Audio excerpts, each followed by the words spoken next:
میں ہندوستان ہوں، ہمالیہ میرے سرحدوں کا محافظ ہے اور گنگا میرے جسم میں بہتی ہے اور میرے سینے میں ایک اسم دھڑکتا ہے جسے زمانہ سلطان الہند حضرت خواجہ غریب نواز معین الدین حسن چشتی کے نام سے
کہ یہ جو میرے پاس اللہ کی امانت ہے اس کی حفاظت کرنا میرا فرض ہے۔ تو آپ خراسان کی طرف چلے گئے۔ خراسان میں بھی آپ کو بہت رنج و مصائب کا سامنا کرنا پڑا۔ ابھی زندگی گزر ہی رہی تھی کہ 15 سال کی عمر میں آپ کے والد حضرت غیاث الدین رحلت فرما گئے اور اسی سال آپ کی والدہ کا بھی انتقال ہو گیا اور آپ کو 5 چکی اور ایک باغ ورثے میں ملا۔ تو آپ نے وہ باغ غریبوں میں تقسیم کر دیا اور پھر آپ قرآن حفظ کرنے کے لیے بخارا شریف آ گئے اور علم حاصل کرتے رہے۔ اور جب اپنے بابا کی یاد آتی تو آپ اپنے جد امام علی رضا علیہ السلام کی زیارت کے لیے مشہد کی طرف روانہ ہو جاتے اور پھر بخارا آتے اور اپنے علم کی جستجو کو قائم رکھتے۔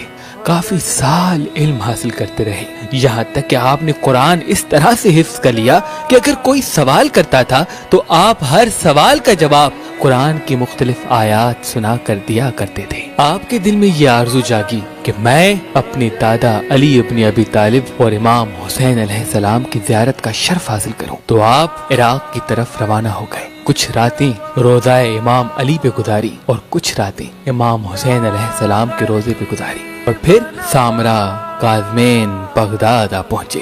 उस वक्त आपकी उम्र मुबारक तकरीबन 32 साल थी। बगदाद में घूमते घूमते जुनैद बगदादी की मस्जिद में आए तो देखा मिंबर पे हजरत ख्वाजा ओस्मान हरवनी अल्लाह के मखलूक की इस्लाह कर रहे हैं। उनका अंदाज़े गुफ्तगू और चेहरे का नूर जब ख्वाजा मोइनुद्दीन ने देखा तो करीब आके बैत कर ली और अर्ज किया कि मैं आपकी मुरीदी में आना चाहता हूँ और जिस अंदाज़े गुफ्तगू से आप लोगों की इस्लाह कर रहे हैं मैं भी ऐसे इस्लाह करना चाहता हूँ। तो बस हजरत ख्वाजा ओस्मान हरवनी ने आपको अपना मुरीद बना लिया और आप काफी साल तसव्वुफ का दर्स लेते रहे। एक दिन हजरत ओस्मान ने कहा, मोइनुद्दीन हज पे चलोगे? तो आपने कहा, ऐ मेरे हुजूर इससे बढ़कर मेरे लिए क्या होगा। तो बस दोनों अल्लाह के वली अल्लाह के घर की तरफ रवाना हो गए और जब तवाफ करना शुरू किया तो हजरत ओस्मान हरवनी ने आपका हाथ पकड़कर 7वां चक्कर खत्म किया और कहा, ऐ मेरे अल्लाह मैं इस मोइनुद्दीन को तेरे हुजूर पेश करता हूँ। मेरे सब मुरीदों में सबसे पाक दामन और नेक और साफ वाला ये है। तू इससे वो काम करा जो तू चाहता है। और फिर आप रोज़ा रसूल सल्लल्लाहु अलैहि वसल्लम की तरफ रवाना हो गए।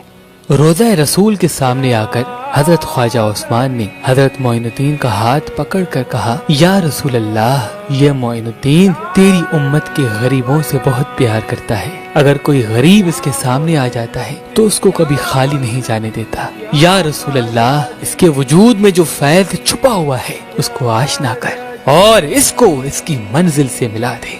बस ये दुआ मांग रहे थे कि इतनी देर में हजरत ख्वाजा ओस्मान ने हजरत मोइनुद्दीन की पेशानी को चूमना शुरू किया। आपने अर्ज किया, ऐ मेरे उस्ताद आज आपकी आंखों में मैं अजीब शफकत देख रहा हूँ। तो आपने फरमाया, अल्लाह के हबीब ने तुझे गरीब नवाज के लक़ब से नवाज दिया।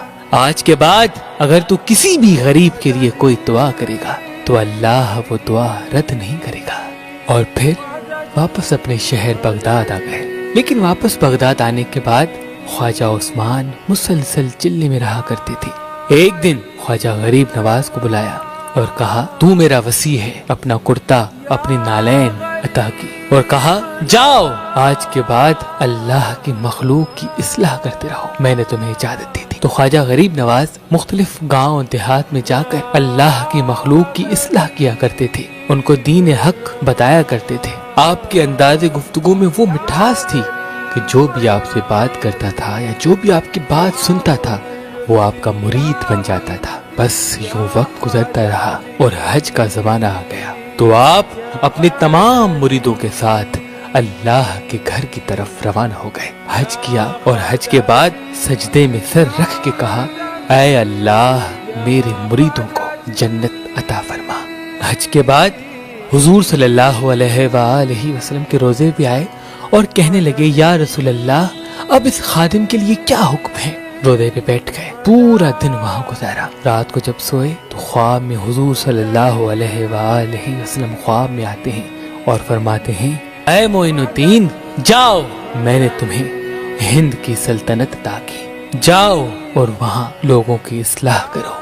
तो बस आप सीधा बगदाद आए, बगदाद के बाद मुल्तान आए, मुल्तान से लाहौर आए और उसके बाद पटियाला और पटियाला से अजमेर आ पहुँचे। अजमेर का असल नाम आजा मेर है। आजा कहते हैं सूरज को और मेर कहते हैं पहाड़ को। 7वीं सदी में अजमेर की बुनियाद रखी गई और ये इलाका